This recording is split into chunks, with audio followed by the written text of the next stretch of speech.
Dehancer Pro is an OFS plugin suite for film-like color grading and film effects in Davinci Resolve. Dehancer are not sponsoring this video. However, they were kind enough to send me over a license to check out the plugin for this review. If you're interested in the plugin, there'll be a link below the like button. Use code MIXED at checkout for a discount. Now in this video, I'm not going to go over every little detail of the plugin, just going to give you the ins and outs and my overall review. If you have any further questions, make sure you drop them in the comment section down below. After you have the plugin installed, you can find the plugin actually on two areas. You can find it on the edit page and the open the effects.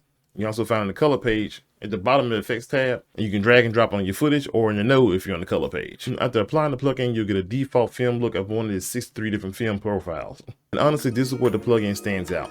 It uses the real world science of film to actually create these profiles. And if you're interested, they have a detailed breakdown on their website. There is a bit of a learning curve with this, especially if you're not too familiar with film. In the options at the very bottom, you can disable all the effects and then go through one by one, kind of tweaking your own look.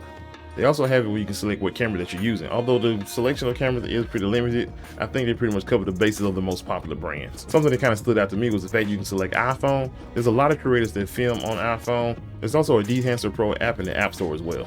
And for my Android users, I'm told that there is a app in development, but I don't have an ETA on the release date. As someone who's messed around with the color page and Fusion quite extensively, I know there are different elements that you can use to create a film look within Davinci Resolve. However, they kind of pale in comparison to the film looks that you get here in this plugin. Now, on the color page, there are film emulation LUTs, but you have to go through a number of steps to get them to work properly.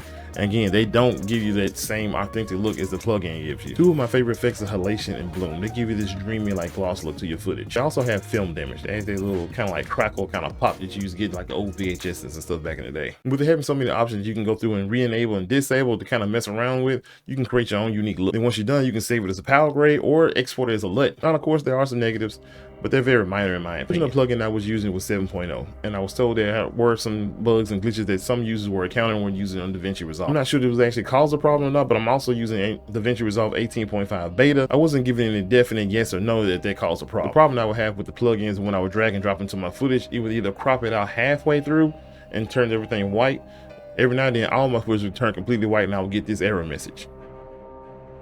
I did reach out via email and I got a quick response to try to help me out. I'm not sure if it was a luck of the draw or it has actually alleviated my problem, but I did go through and update my drivers. My computer runs an NVIDIA GPU. I updated the studio drivers and that seemed to help out. I also ran the software I actually ran Davinci Resolve rather in administrator mode, and from that point I really have any problem. However, I was still going to the options menu, and at the bottom there's an option that says normal fast. I will change it to high slow, and that will give me access to the full frame of my footage once again. This plugin also is not a lightweight plugin, so you will have some drop frames and laggy playback depending on your footage, especially if you're using like 4K or above. If I had to give this plugin a score, it'd probably be like 8.5, given in its current condition. With it being a limited option, come the camera selections and the little bug I had with the whole cropping of my footage, that kind of knocks the score down. I am a big fan of all the options they give you and the different profiles that you can go through and actually customize yourself. Now, the plugin itself is quite pricey as it is a full suite, but the cool thing is they actually break it down to different parts, so you can just kind of pick and choose what parts that you want. Overall, my experience with the plugin has been a good one. Like I said, I give it about an 8.5, but let me know in the comment section below, is it something you're interested in when you pick up the free trial, or you just don't care at all? Let me know in the comment section. Until the next video, y'all be easy.